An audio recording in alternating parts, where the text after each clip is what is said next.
Howdy, folks. I'm Brian, I'm Amber. and here's some Reddit. So today, as you can see, we have another cute filter on, and Yeah, I think it's like holiday bears or something. holiday bears or something to that effect. So we'll see. Let us know what you folks think of this. Amber wanted the red ones specifically, and so she got them. Red roses are my favorite flowers, so. Yeah, I didn't know that. Red roses, eh? I'm just kidding, folks. I know what flower she likes. Or does he? Is he just trying to save face? I don't have a face to save. I have a bear filter, bear ear filter flower thing on my head. People are like, what is even going on here? Let's get started. Our first letter is titled, Am I a jerk for telling my son the truth about why my wife stopped talking to her parents? Her parents always look down on me, and I can somewhat understand why given my past and how my wife and I met. At 23, I was a homeless man. My wife was the first person who was nice to me. Almost got kicked out of this small restaurant when I was trying to avoid the rain. She was there and pretended that we were having a meeting so they would let me stay. Got a free meal and we talked for a long time. She really helped me turn my life around. Stuff like helping me fill out job applications.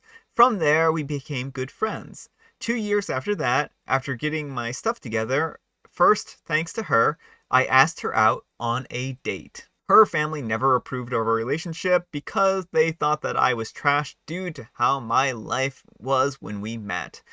Which, again, I get it. But after 4 years of us being in a relationship, me having the same steady full time job to help with the bills for years, they didn't even come to the wedding. Then, when my son was born a year after, they still wanted nothing to do with us. So, we haven't contacted them in years since my son was a baby.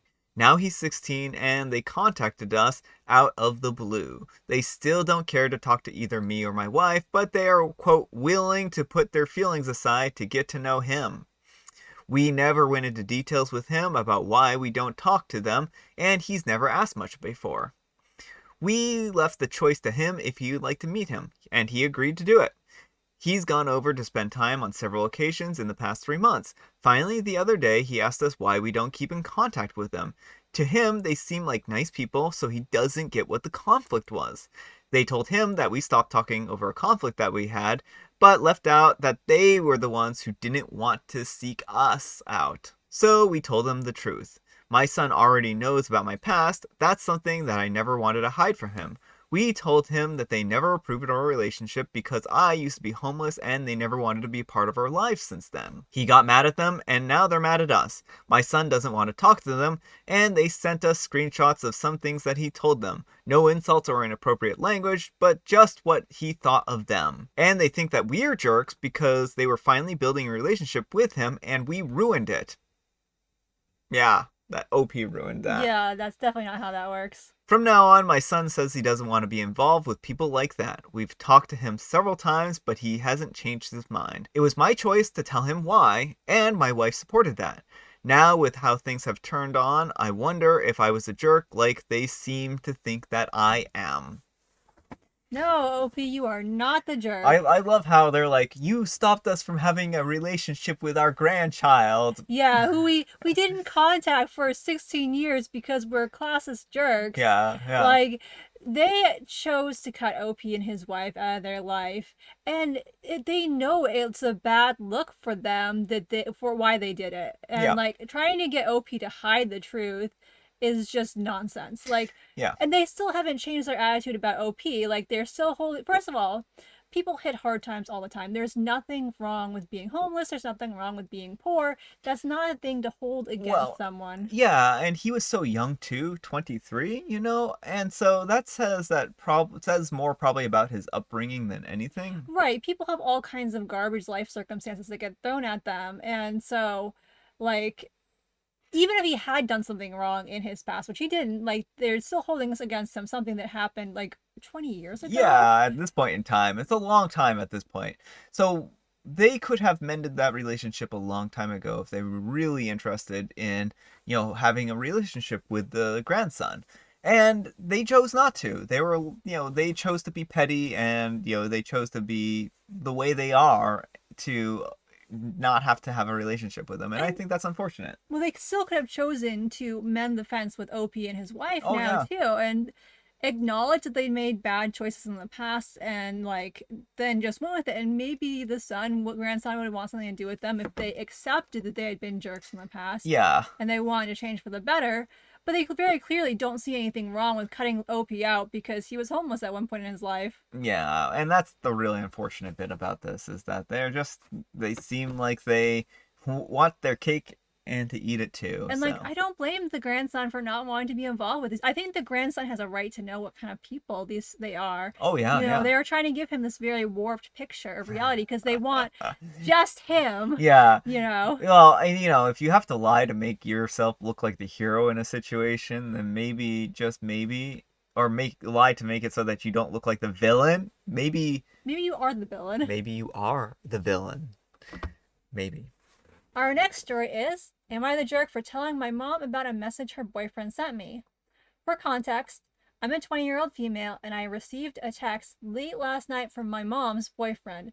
My mom's 57, her boyfriend's 53. They've been together for a few months and it's mostly been good, but there have been a few fights here and there.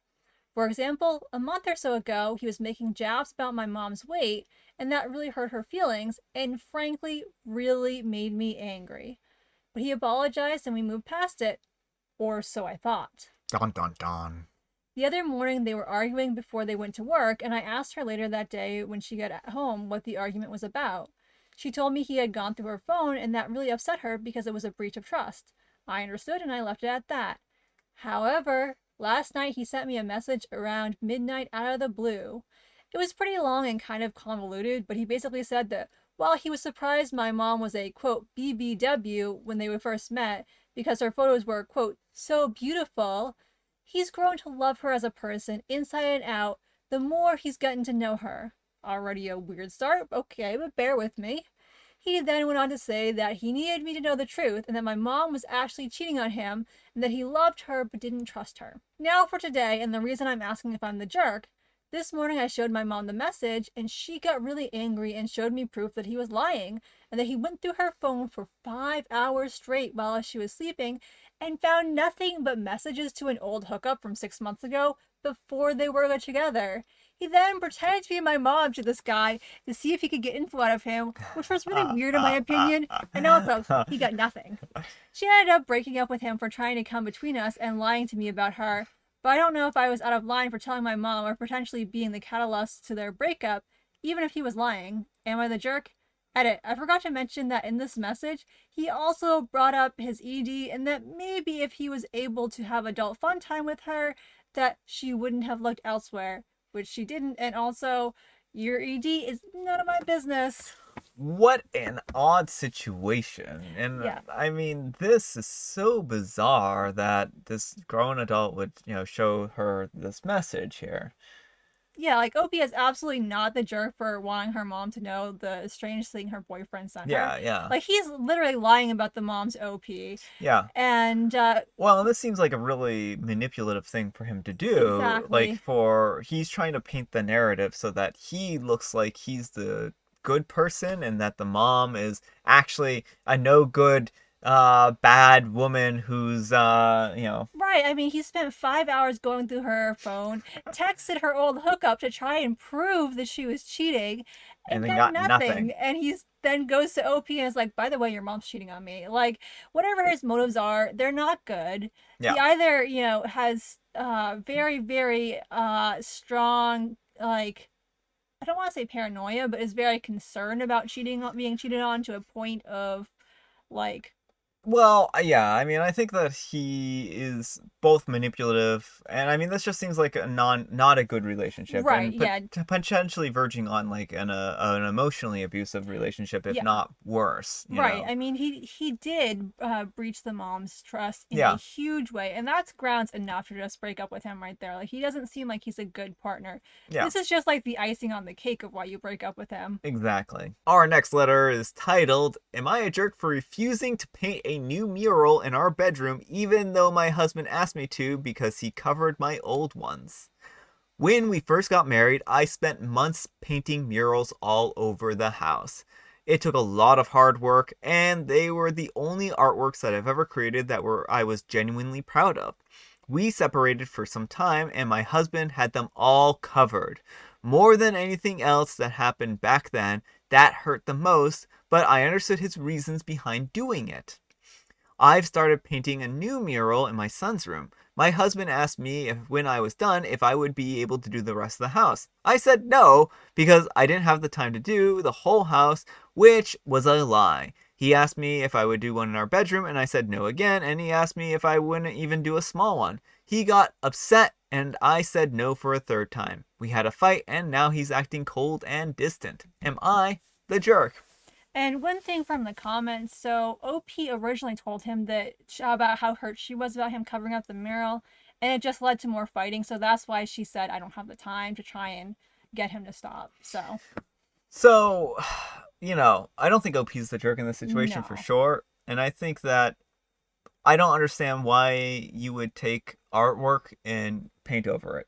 Honestly, yeah, like even if you're hurting, like if there's any hope, because they were separated, they weren't like it doesn't sound like they knew they were over. there wasn't divorce papers in the works, and it wasn't even like the ink had dried or anything like that. And this was like 3 or 5 years after their marriage or something like that, and he was like hanging on to this or something. This was literally like, oh, we're separated. I'm painting over your murals. Like I understand that people hurt each other, and Mm-hmm. but he can't just expect her to just. She must have put so much time and energy into these works, Oh, and a she adored tremendous them. amount. And he destroyed, something that was dear to her heart, and now he just wants her to put all that time and energy again. I mean, What happens if they separate again? exactly. That's what I was gonna say. Is like, what if she agreed, went through all this effort, and then he just paints over them again? Like, How much is that gonna hurt? Like to spend that time, money, energy into painting something, only to have him, potentially want to do this all over again. she wouldn't owe it to him, even if he had never painted over her murals. But certainly, especially now. And another thing is, you can get removable wallpaper that doesn't damage That's walls, very right? true. So if he was concerned, didn't want to look at it, he could have just like put Yeah. up some, because we have removable wallpaper on like the back of our bookcases to make it look Hmm. like we have a fireplace. Like, so he could have just papered over it for the time being. Yeah, and I mean that could have gone along, and you're gonna spend just about as much. Well, maybe you'll spend more on removable wallpaper than you will on paint, but at least then you aren't making a mistake that you can't reverse, right? Yeah. And so I think that if this really bothered him, he should have done something like that. I think it was rude. He could have put sheets over the walls if he'd really wanted to, and just kind of had it so that he just didn't see it. And I mean, I know he was probably hurting, but this is absurd that he would take and paint over someone's work of art like that. I think it was really Yeah. rude. Well, and I wonder too if he did it specifically to hurt her, To because it spite her, sounds yeah. like he really does like her art. Yeah, So well, I mean, if he didn't like her art, then why would he ask her to put it up again? yeah, so I wonder if some of the reason why he did that was to hurt her. Yeah, that sounds that sounds like it might be. Let us know what you folks think. Do you think he did this just to hurt her or to spite her? That would be awful. It would be. Am I the jerk for not reading my friend's fan fiction? This is a nice holiday story for us. I wouldn't quite go that far. Not necessarily suitable for work. Uh, this is possibly the most ridiculous scenario I have ever wound up in. I have a friend named Kathy. She is a writer who enjoys creating short stories and fan fictions and posting them online.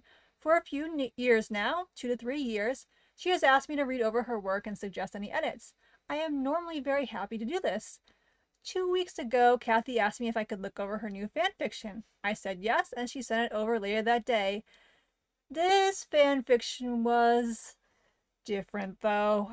Her usual realm of fan fiction is Harry Potter, related and not explicit.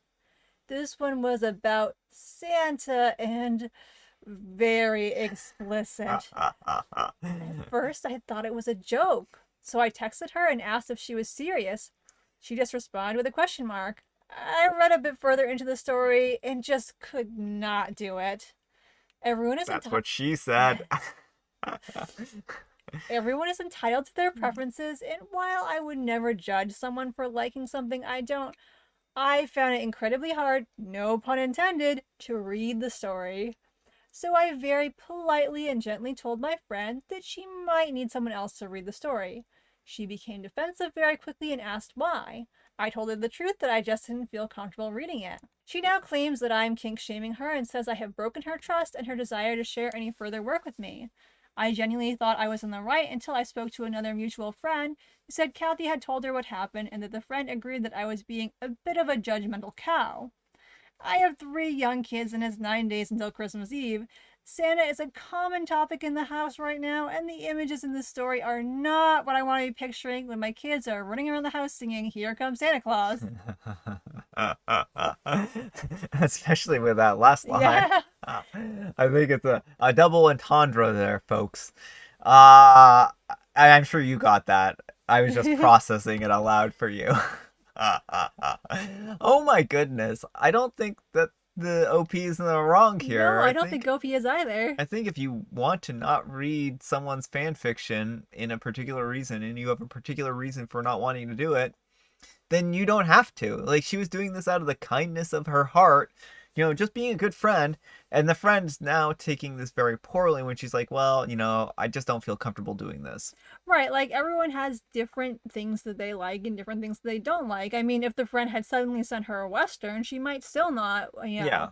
want to edit it because it's not her cup of tea. So I understand why the friend is getting defensive because she feels like she's being personally judged for writing this, but I don't think that's OP's intent at all. OP's just saying, I can't read this one. Yeah. And OP is well within her right. Like, even if she usually likes the fan fiction and it was something she liked and she just didn't, have the time or anything, you can always say no. Yeah, It's yeah. not wrong to say no Well, to. and that's just it. It's like, you bring up a good point. Like, if she didn't have the time to do it, would the friend have felt differently about this? If she had been like, oh, I would love to read this, but I don't have the time right now, I think you're going to have to find someone else.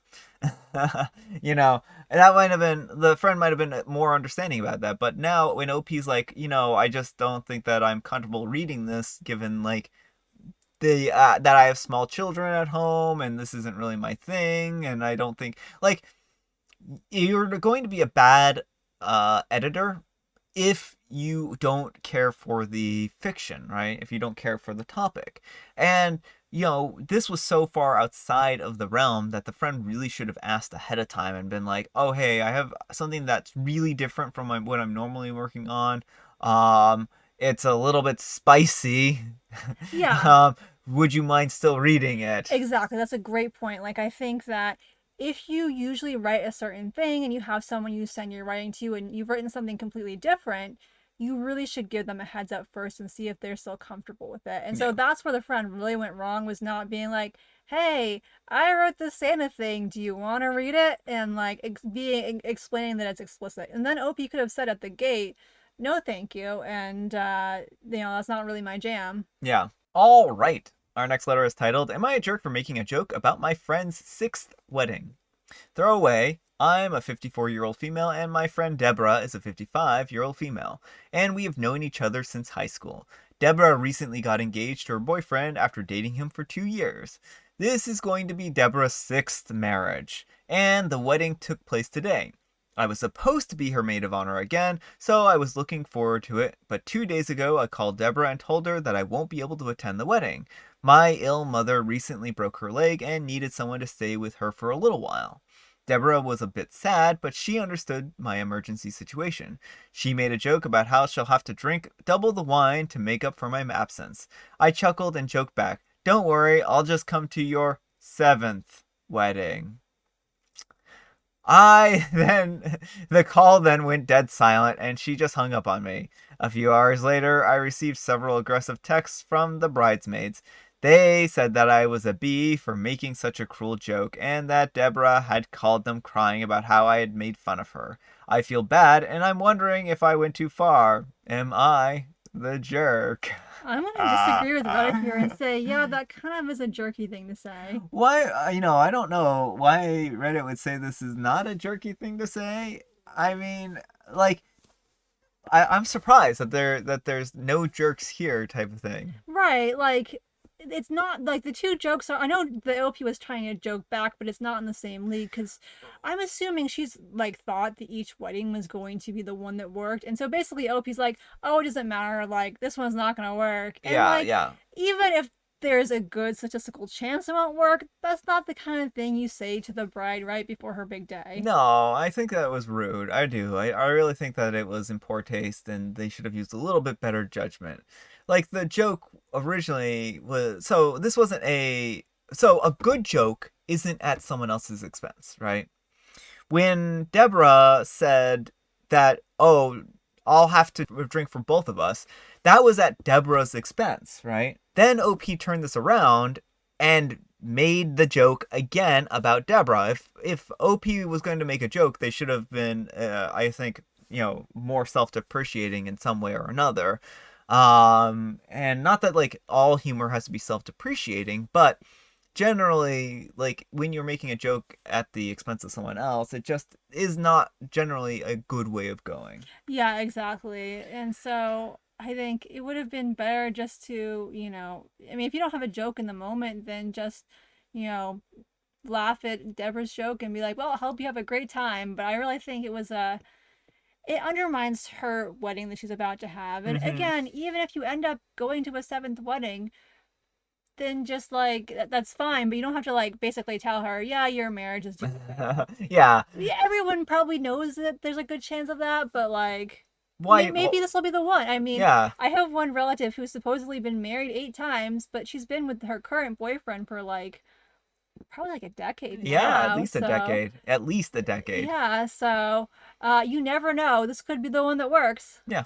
All right, folks, that's all the time we have for today. I hope you enjoyed today's video. If you did, consider giving me a like. And if you didn't, consider giving me a dislike. Thanks, Amber, for joining me today. Thank you for having me. Happy Friday. Happy Friday. And we'll see you all on Monday. Bye. And I don't know if Amber will be joining us then or not. This was kind of just an off week, so Yes, letting my wrists recover, which I have a new computer now that is much nicer on my wrists, so they are recovering. we'll see you all later. Bye.